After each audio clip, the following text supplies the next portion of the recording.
acceleration due to gravity, little g. Of course, nowadays, we can go and look up in the textbook and say, oh, it's 9.81 meters per second squared. But someone has to go and do that in the first place. And the first guy that kind of did it is Mr. Galileo Galilei.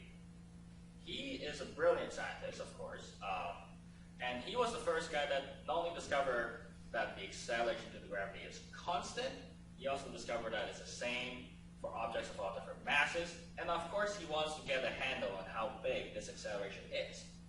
So, how can we actually measure little g? Well, it's an acceleration, right? So we know kinematics, and we can maybe use this equation. That means we have an object, say this metal ball here, drop it through a distance, and we time it and see how long it takes. And then we can figure out little g, hopefully. So let's try that.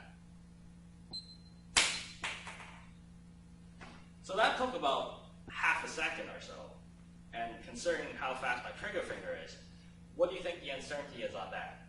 And considering this guy, he did it back in the 1600s. He had nothing like this. He had like candles and stuff and hourglasses.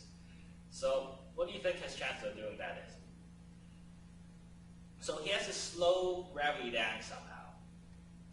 How do we do it? So instead of dropping something straight down, we're going to let something roll down the hill by the influence of gravity, just to give us a bit more time. And that's what we'll be doing in this lab as well. And here's what we'll be using to build our ramp. We have the track, and we're going to be rolling down this low friction cart, because we don't want friction to mess up our measurement of little g. First, you want to take this one block and just C-clamp just the one block onto the table. Don't C-clamp the track itself. Because what it is this block it's a stopper block, excuse me, for the track itself. If you clamp on the track, as you lift it up, you're going to bend it, and it's going to break this lovely, lovely thing. So please don't do that. Then the second thing you want to do is to make sure this leveling screw on this side, you're screwing it up all the way. That way, the front corner here touches the table as you lift it up, and that's going to make it a lot easier for you to measure the angle. On this side, we would have these type of wooden blocks, and you can stack on different numbers of them for different heights. And all you do is just put it right against this rib here, and you can put your hand against it just so it's a little more solid. Then you can roll down your carts.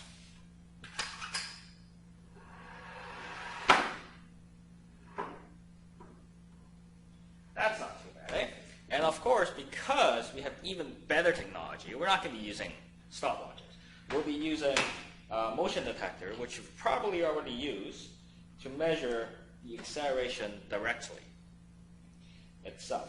Now, of course, remembering you need maybe like half a meter in front of it, so you can't start rolling it down way up here. You're going to get all kinds of funny answers. You want to start rolling it back here. And in fact, an even better method is to start from here and give it a gentle push, just a little up like that.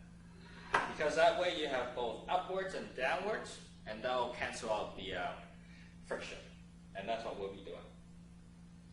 For the angle, doesn't really matter how far the car travels. What actually matters is, can you get a triangle involving this angle? Can you get two of the sides so you can use trigonometry to figure out the angle? And the easiest way to do it, as long as this bottom corner is touching the table, you can use the bottom side of this track as the hypotenuse and using this side as the height. And that's going to get you the easiest way to get to the angle. So now let's switch over to Logger Pro and we'll see quickly what we have to do there. So this is what you'll see after you open the correct file in Logger Pro. We hit collect simply. Once we start to hit collect, we want to give the card a gentle little push. Make sure not to get too close to the motion detector. Now, the graph is kind of not very well scaled, so first thing we do is we use this auto scale graph function. This A up here, and bam, it looks a lot nicer now. So what are we looking at here? We're looking at, well, this is the position for this time graph, so the cart goes up and comes back down, hits the back, goes up and comes back down.